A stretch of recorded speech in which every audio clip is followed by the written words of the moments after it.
եկեղեցին դարձել է ռուսական շահերի սպասարկման որջը։ Ես նկատի ունեմ եկեղեցու վերնախավը։ Դարձրել է հայ առաքելական եկեղեցին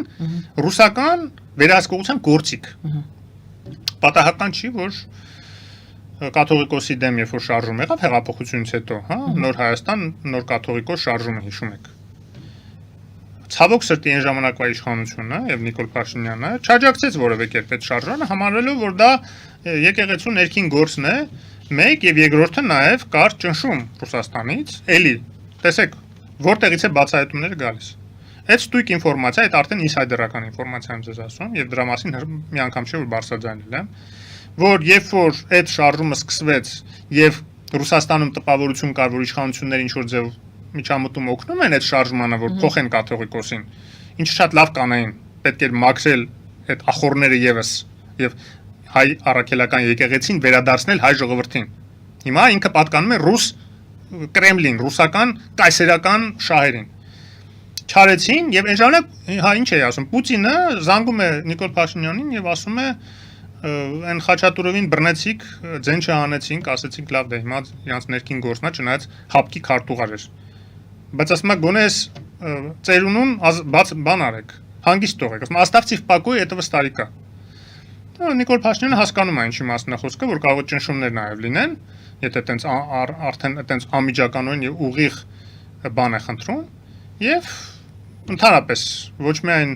չի ուրեմն օգնում, չի աջակցում այդ շարժմանը եւ բացի թողի վիճակում այդ շարժումն էլ այդպես չկարողացավ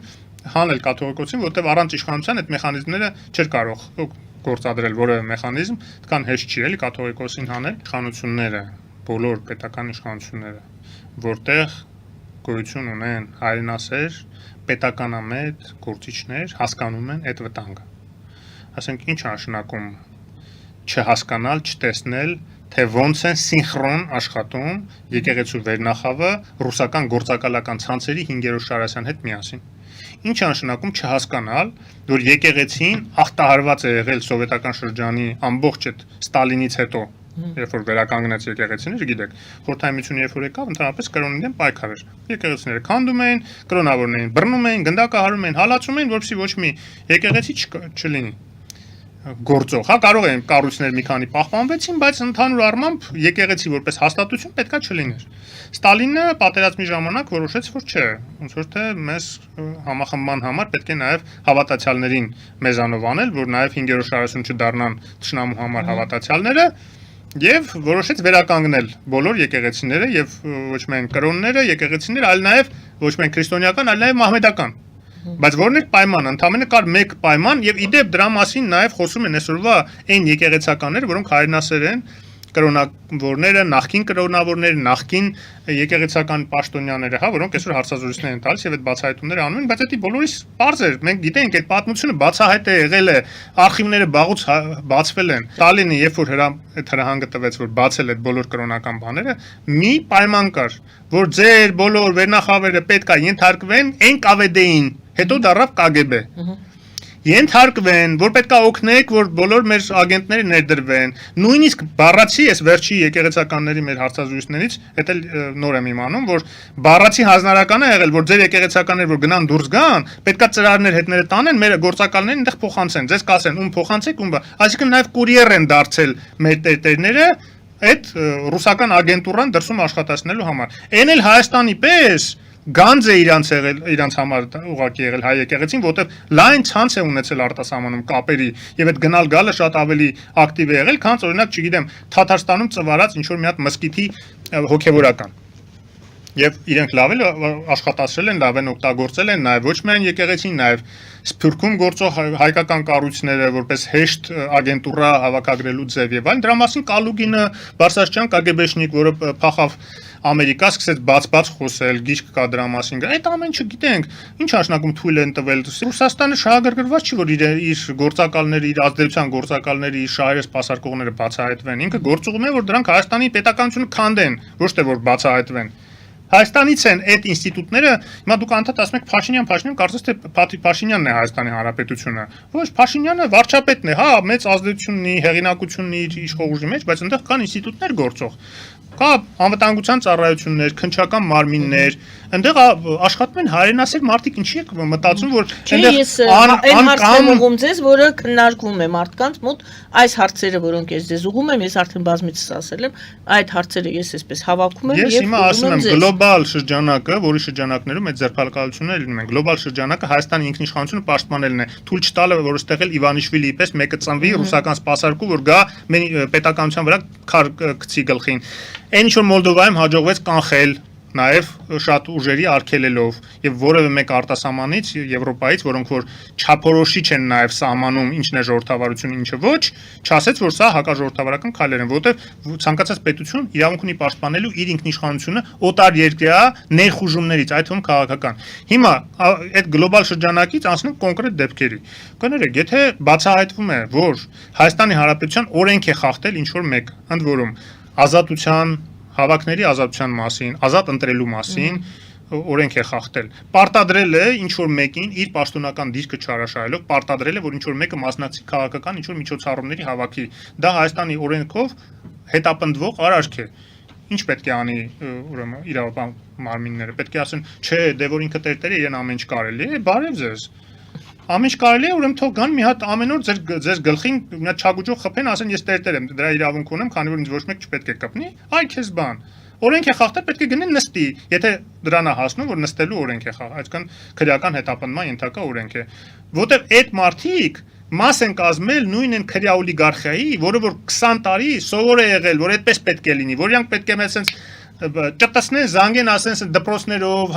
համասարաններով, բոլոր ուսանողներին քշեն, ասեն գնացեք մասնակցեք Սերժի օգտի հանրահավաքի։ Հիշում եք Սերժի հանրահավաքը 2008 թվականի հայտնի ընտրություններից հետո, կեղծված ընտրություններից հետո, եկան լցվան, բերեցին ավտոբուսներով գյուղերից եւ այլն, լցեցին հրապարակը, լցեցին տեսան, տեսեք 100,000 մարդ է հավաքվել, մի ժամ էլ չդիմացան այդ 100,000 ման, ներկա բացական հենց որ ստացան, սկսեցին ցրվել։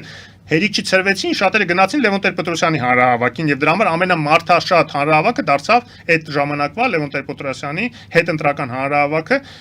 փետրվարի 28-ն էր, եթե չեմ սխալվում, 2008 թվականի։ Այդ ոնց եղավ։ Հենց այդտենց եղավ, որ խախտելով օրենքը պարտադրում էին մարդկանց ավտոբուսներով քշում են, որպես անասուն են։ Հիմա որ ասում են ժեխեք, խորապես անասուն եք, այդ նույն մարդիկ են ասում ժողովրդին, որտեղ միշտ ժողովրդին այդպես են վերաբերել, որ կարելի է քշել ավտոբուսներով բերել, որ կարելի է սեփական ենթակա հոգևորական պաշտոնյաներին, տվյալ դեպքում այդ Արամ ուրեմն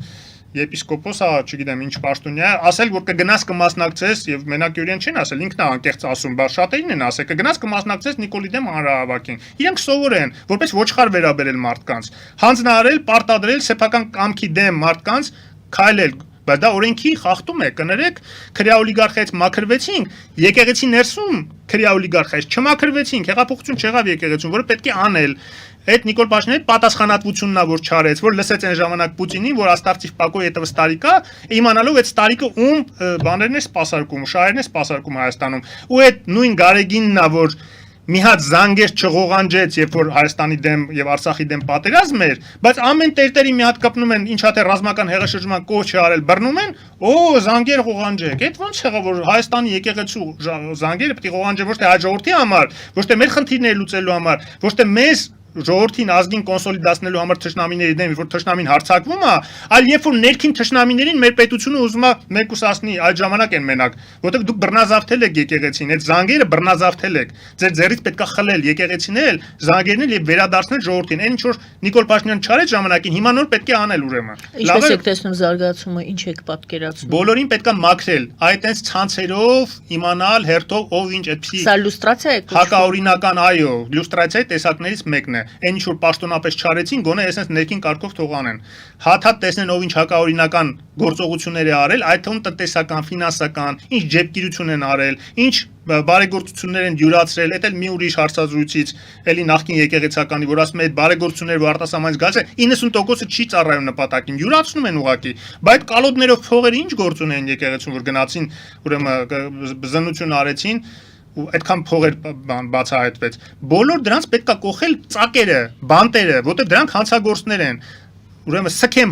հակած հանցագործներ են, դրանք ինչ կապ ունեն եկեղեցու հետ։ Համ եկեղեցին է խայտարակում հերիք չի, համ մի հատ էլ ծառայեցնում են եկեղեցին օտար պետության, կայսրության շահերին Հայաստանը նորից գաղութացնելու համար։ Ովքեր որ հիմա այդ եկեղեցականներին պաշտպանում են, ուզում է եվրոպական դրոշի տակ պաշտպանեն, ուզում է ամերիկյան, ուզում է ինչ դրոշի տակ պաշտպանեն, ուղակի թե անուղակի ծառայում են նույն Պուտինին, նույն KGB-ին։ Թող իրանք լավ մտածեն այդ գործողությունները անելուց առաջ։ 18 թվականին, երբ որ մենք հեղափոխություն արեցինք, ում դեմ հեղափոխություն արեցինք, Հանրապետության, Հայաստանի Հանրապետության դեմ, թե ջեպկիր իշխանությունների։ Իսկ մը բոլորի համար, բոլոր ուղեղ ունեցող մարդկանց կամ իրենց էշի տեղ չդրած մարդկանց համար պարզ էր, որ մենք Հայաստանի Հանրապետության դեմ հեղափոխություն չենք արել։ Հակառակը մենք փրկել ենք Հայաստանի Հանրապետությունը այն ջեպկիրապետությունից, այն քրեա օլիգարխից, որ զավթել էր այդ հանրապետությունը։ Հիմա ովքեր որ չեն տեսնում այդ տարբերությունը, իշխանությունը զավթած, եկեղեցում իշխանությունը զավթած ջեպկիրների եւ հայ առաքելական եկեղեցու որպես ինստիտուտի, կամ իրենց էշի տեղ են դրել, կամ KGB-ի գործակալներ են, թող գնան կողմնորոշվեն։ Եթե ջեպկիրներին բռնում են, նստացնում են, ազատում են եկեղեցին այդ ջեպկիրներից։ Այդ նույն 5-րդ շարաշունը պետք է նաև հայ ժողովրդի վախերի, էմոցիոնալի վրա շարունակել խաղալ, չէ՞։ Պատերազմից հետո ինչ հիշում եմ, Սյունիքը տվեցին, Սյունիքը տվեցին, Սյունիքը տվեցին, Սյունիքը տվեցին, Ջերմուկը տվեցին, Ջերմուկը տվեցին, Գեղարքունիքը տվեցին, տվեցին, Վարդունիսը անընդհատ տվեցին, ոչ մի բան չեն տվել պարզվում, հա, եւ այդ մարդիկ ովքեր այտենց ստեր էին տարածում, գնալով վարկաբեկվեցին, ոչ մեկ իրանց հիմա չի հավաքում, բայց շարունակում են այնպես վախեր տարածել։ Հիմա սահմանազատումը ինչի է պետք հենց այդ հատվածում հատկապես, հա, որովհետեւ մարդիկ բարձ հասկանան։ Պետք է սահմանային անցակետ դրվի, չէ՞, որտեղ դիմակսավորները կանգնեն, այդ սարքավորումները լինեն, որ անցնեն, դառնան մարդիկ եւ բեռներ, այնտեղ ստուգեն։ Պետք է իմանան, չէ՞, որտեղ պետք է կանգնի։ Որտեղ պետք է լինի, որտեղ որ սահմանն է։ Սահմանը եթե գծած չի տեղ, որոշված չի դեռ որտեղ է, պետք է այդ սահմանազատումը արվի այն քարտեզներով, որի տակ Ադրբեջանը արդեն ստորագրել է, համաձայնվել է, այսինքն 74-75 թվերի գլխավոր շտաբի, սովետական միության գլխավոր շտաբի քարտեզների հետ, որը հիմք է հանդիսանում այդ սահմանազատումների համար։ Այսինքն դա այն քարտեզները, որոնք որ սահմանազատում են Հայաստանի խորհրդային Հանրապետության եւ Ադրբեջանի խորհրդային Հանրապետության սահմանագիծը։ Հիմա դա ինչա թե այդտեղ պետք է սահմանագիծ արվի, միանգամից էլի աղմուկ տվեցին, հələ այդ էլ հերիք չի, ոչ միայն ասում են Սյունիքից 1200 քառակուսի կիլոմետր, թե որտեղից են թիվ վերցրել, որ 1200 քառակուսի կիլոմետր զիջում են ուրեմն Ադրբեջան, հերիք չի, մի հատ էլ Մարգարայի կամուրջի մոտ, ուրեմն Հայաստանի ներսում իբր թուրքերը պահանջել են անվտանգության գոտի, էդ էլ են տալիս։ Որտեղից են հնարում այդպիսի բաներ, ասենք ոնց կարելի է ամեն օր քնել զարթնել մի էշություն դուրս տալ, մի սուտ տարածել, ընդ որում տարածել նաև իրենց պաս տված, հա, թուրքական եւ ադրբեջանական լրատվամիջոցների միջոցով մենք տեսնում ենք, որ լավ ակտիվ իդեպ աշխատում են իրար հետ պասեր տալով, հակինազն այնտեղ մի քանի թուրքական լրատվամիջոցներ, ինչի են դա անում, որտեղ ոչ թուրքերին, ոչ ադրբեջանցիներին ձեռ չի տալի գործող իշխանությունը մնա, որտեղ թուրքերն էլ են դժգոհ տրիպով եւ որ Եվրամիությունն եւ Թուրքիա, բանը Ամերիկա է բերում Հայաստան Նիկոլ Փաշինյանն ու գործող իշխանությունը եւ առավելևս ադրբեջանցիները, որ տուպիկի մեջ են հայտնվել, ոչ մի բան էլ չեն կարողան, ոչ կարան հարձակվեն Հայաստանի վրա նման պայմաններում։ Ռուսաստանի հետ հարաբերությունները թշնամացրեցին, որտեղ գնացին Տրամպի հետ տրիպ ուրեմն ստորագրեցին։ Եվ հիմա վերջի կաթիլն էլ է, որ հանգարց Ռուսաստանում չստորագրեն նաև այդ վերջնականը, այն ինչ որ Ռուսաստանը հիմա ասում է, գոնե այդ եկեք մեր մոտ ստորագրեք, այդ դրա համար պետքա թույլատրել Հայաստան դիրքեր, որ Հայաստանը թռնի այդ Տրամպի տրիպի պայմանավորվածություններից, որ ինքը Ադրբեջանը մաքուր դուրս գա։ Իսկ ոնց դա կարա լինի։ Մենակ իշխանապողության դեպքում, երբ որ բերեն 5-րդ Շարասյան ռուսական ագենտուրային բերեն ստեղել իշխանության կարգեր, եւ Ալիևը ասի, տեսակ ինչ եղավ, ու այդ ժամանակ հարձակվի Հայաստանի վրա, էլի Ռուսաստանի հովանավորությամբ, ոնց որ միշտ արել է։ Իսկ հիմա չի կարող դա անի, որտեվ այստեղ Արևմուտք եւ Ամերիկա եւ Եվրոպա բերած ուժեր են, որոնք արդեն այնտեղից ունեն հովանավորություն եւ աջակցություն, եւ Ալիևը կյանքում չի համարձակվի նման բալանսով, նման ռասկլադով հարձակվի Հայաստանի վրա։